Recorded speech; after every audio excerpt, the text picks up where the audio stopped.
মাত্র ৪৫ রানে ৩ উইকেট হারানোর পরে ভাবছিলাম বাংলাদেশ হয়তো ১৫০ থেকে ২০০ রানের মধ্যেই অল আউট হয়ে যাবে, কিন্তু এরপরে মুশফিক এবং শান্তর অনবদ্য ২ সেঞ্চুরির মাধ্যমে ২৯২ রান করতে সক্ষম হয় বাংলাদেশ ৩ উইকেটের বিনিময়ে প্রথম দিনের খেলা শেষে। হ্যাঁ গাইস, আমি কথা বলছি বাংলাদেশ বনাম শ্রীলঙ্কার প্রথম টেস্টের প্রথম দিনের।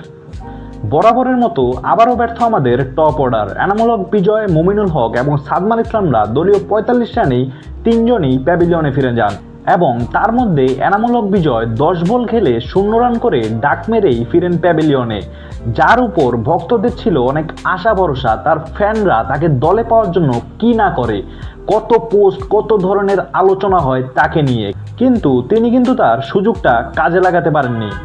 অন্যদিকে মাত্র ৪৫ রানে ৩ উইকেট হারিয়ে দল যখন কঠিন চাপে, তখন দীর্ঘদিন ফর্মের বাইরে থাকা মুশফিকুর রহিম এবং নাজমুল হাসান শান্ত, আমাদের ক্যাপ্টেন, দুজনেরই ব্যাট জ্বলে ওঠে। তারা দুজন মিলে ২৪৭ রানের একটি অনবদ্য পার্টনারশিপ গড়েন, যার মাধ্যমে প্রথম দিন শেষে আমাদের স্কোর দাঁড়ায় ২৯২ রানে ৩ উইকেট। মুশফিকুর রহিম সর্বশেষ ২০২৪ সালের আগস্ট মাসে পাকিস্তানের বিপক্ষে ১৯১ রানের একটা অনবদ্য ইনিংস খেলেন।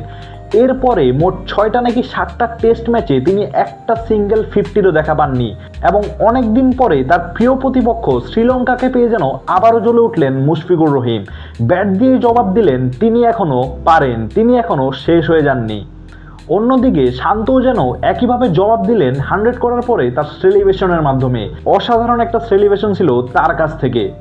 গতকালকে আমি একটা কথা বলেছিলাম, বাংলাদেশের কাছ থেকে আমি এই টেস্টটা খুব একটা আশা করি না। আসলে এখনও যদি আমাকে জিজ্ঞেস করেন, আমি কিন্তু খুব কনফিডেন্সলি বলতে পারবো না বাংলাদেশ এই টেস্ট ম্যাচটা জিতবে।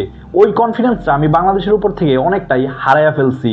এমনও হইতে পারে যে সেকেন্ড ইনিংসে বাংলাদেশ ১৫০ থেকে ২০০ রানের মধ্যে অল আউট। এমনও হতে পারে যে শ্রীলঙ্কা এই টেস্ট ম্যাচটা কোনো না কোনোভাবে বের করে নিয়ে যেতে পারে। তাই আমি বলতে চাই, যেহেতু আমরা একটা ভালো স্টার্টিং পাইছি, অবশ্যই এই টেস্ট ম্যাচটা আমাদের জিতা উচিত।